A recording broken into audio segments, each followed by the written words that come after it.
Welcome to Stache Sports Episode 8.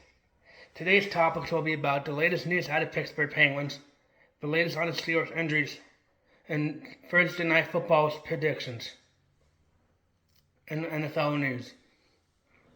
First, the Pittsburgh Penguins last night, according to reports, were sold to a Chicago-based firm for nearly $2 billion. The Penguins were previously sold in 2021 to Fenway Sports Group, a group out of Boston, Massachusetts. Now they have been sold again to a business firm out of Chicago, based in Chicago.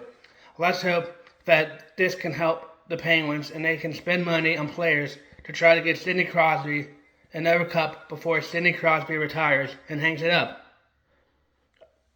And us Penguin fans want to know too on how much Mario Lemieux would be involved in this ownership, because when he sold the team to the Fenway Sports Group, he didn't have that much say. And we want, as us Penguin fans, to be excited. We want this new ownership to get along with Mario Lemieux, one of the former great Pittsburgh Penguins to play back in the 70s, and before Sidney Crosby came.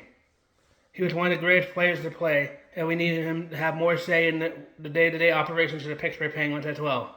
So let's hope that this new ownership can build a team around Pittsburgh, can build a team around Sidney Crosby, and get some of these bad contracts off our hands. And let's hope that this new owners keep a hold of the team longer than a couple of years like the Fenway Sports Group did. And let's hope that they can have Mario Lemieux have more of a say in the day-to-day operations like he used to have, so as Penguin fans can be happy and not move the team to somewhere else. But that's not the team that we want to be sold in Pittsburgh. The team that we want to be sold in Pittsburgh is my beloved Pittsburgh Pirates, because their owner does not know how to spend money when we have one of the best pitchers in all of baseball. But I'm going to get off subject, and that's for another video and on another day. Next, after today at 3:30, T.J. Watt and Nick Herbig still haven't practiced. So that means their status for the game on Sunday against Detroit is still up in the air. If Nick Herbig can't practice, that might be rough, going against David Montgomery and the Everett and Jahmyr Gibbs and Jared Goff, with having two of our stars out due to injury. But we'll see as the week goes along if they can practice more. Luckily, we might be getting our first-round pick, Damar Hamlin, back. He can stop and run too.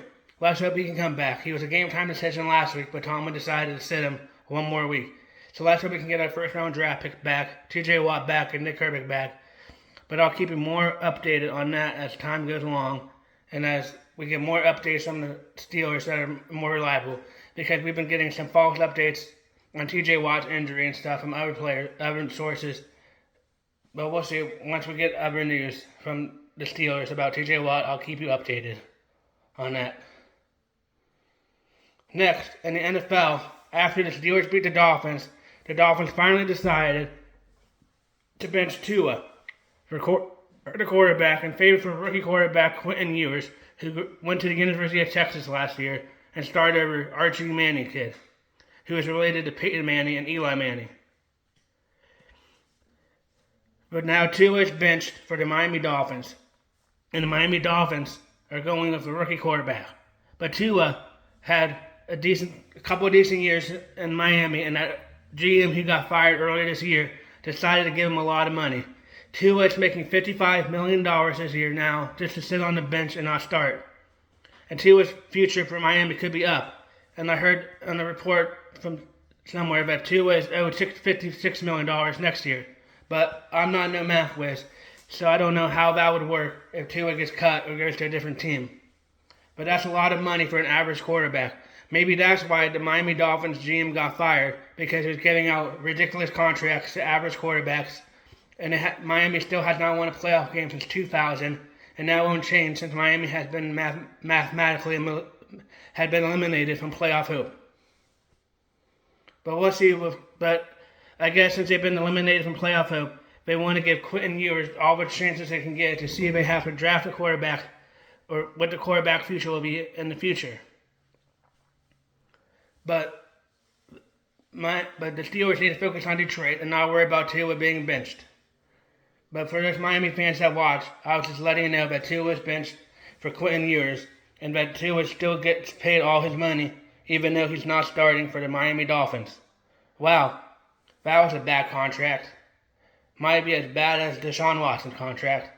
And with Deshaun Watson got paid a lot of money to go to get traded to the Browns and hasn't played and he's been hurt every year. But we'll see. I don't know. Tua can be like Baker Mayfield or later on, like when we talk about Sam Darnold, and turn around his career by going to a different team. I think Tua is an average quarterback at best, but we'll see.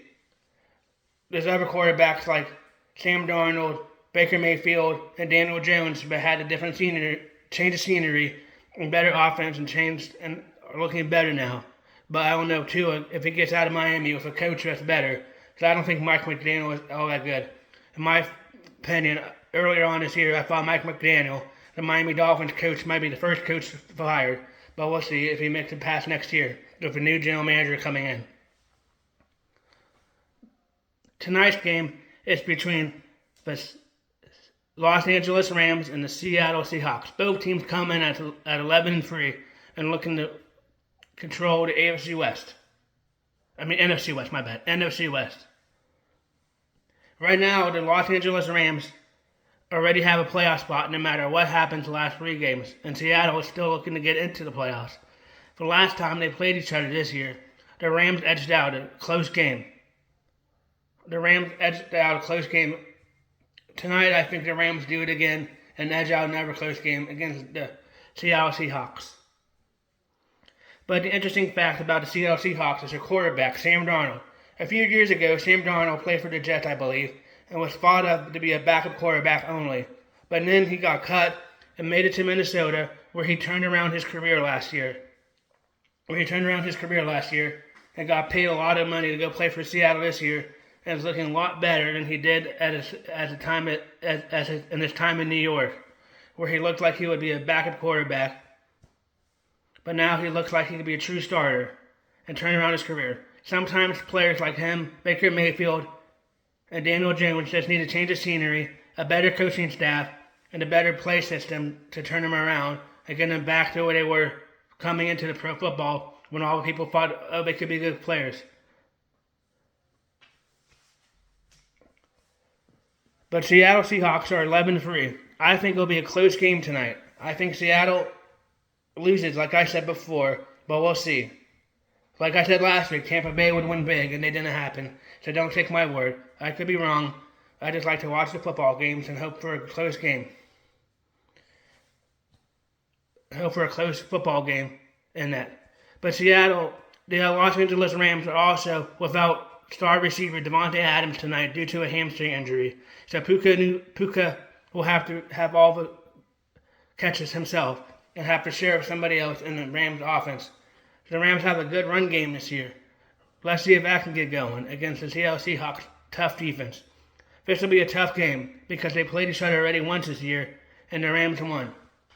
So the Seahawks know what the competition is and know how to game plan around that. Let's see what happens for the Seattle Seahawks and their future fans in the future game.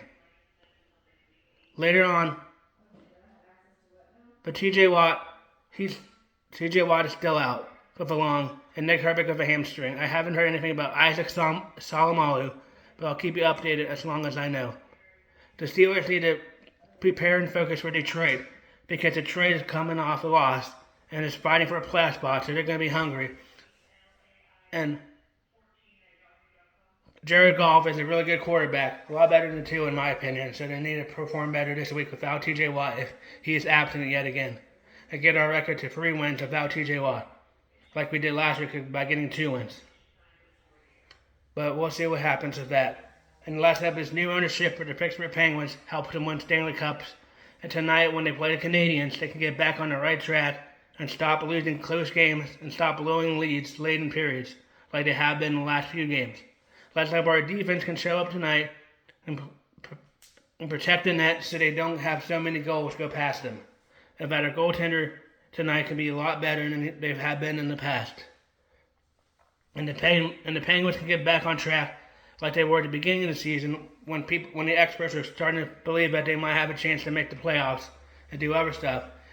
And early on, when all the experts up here on the Nightly Sports Call wanted to pick for Penguins besides Bob Pompani to sting for the number 1 pick in McGinnon, even though they're not guaranteed that because in NHL it's a lottery pick, so you get put in a basket and picked out by random.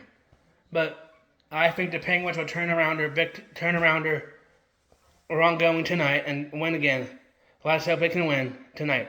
In tomorrow's video, we'll be talking about the college football playoffs, round 1, that starts tomorrow night and this weekend.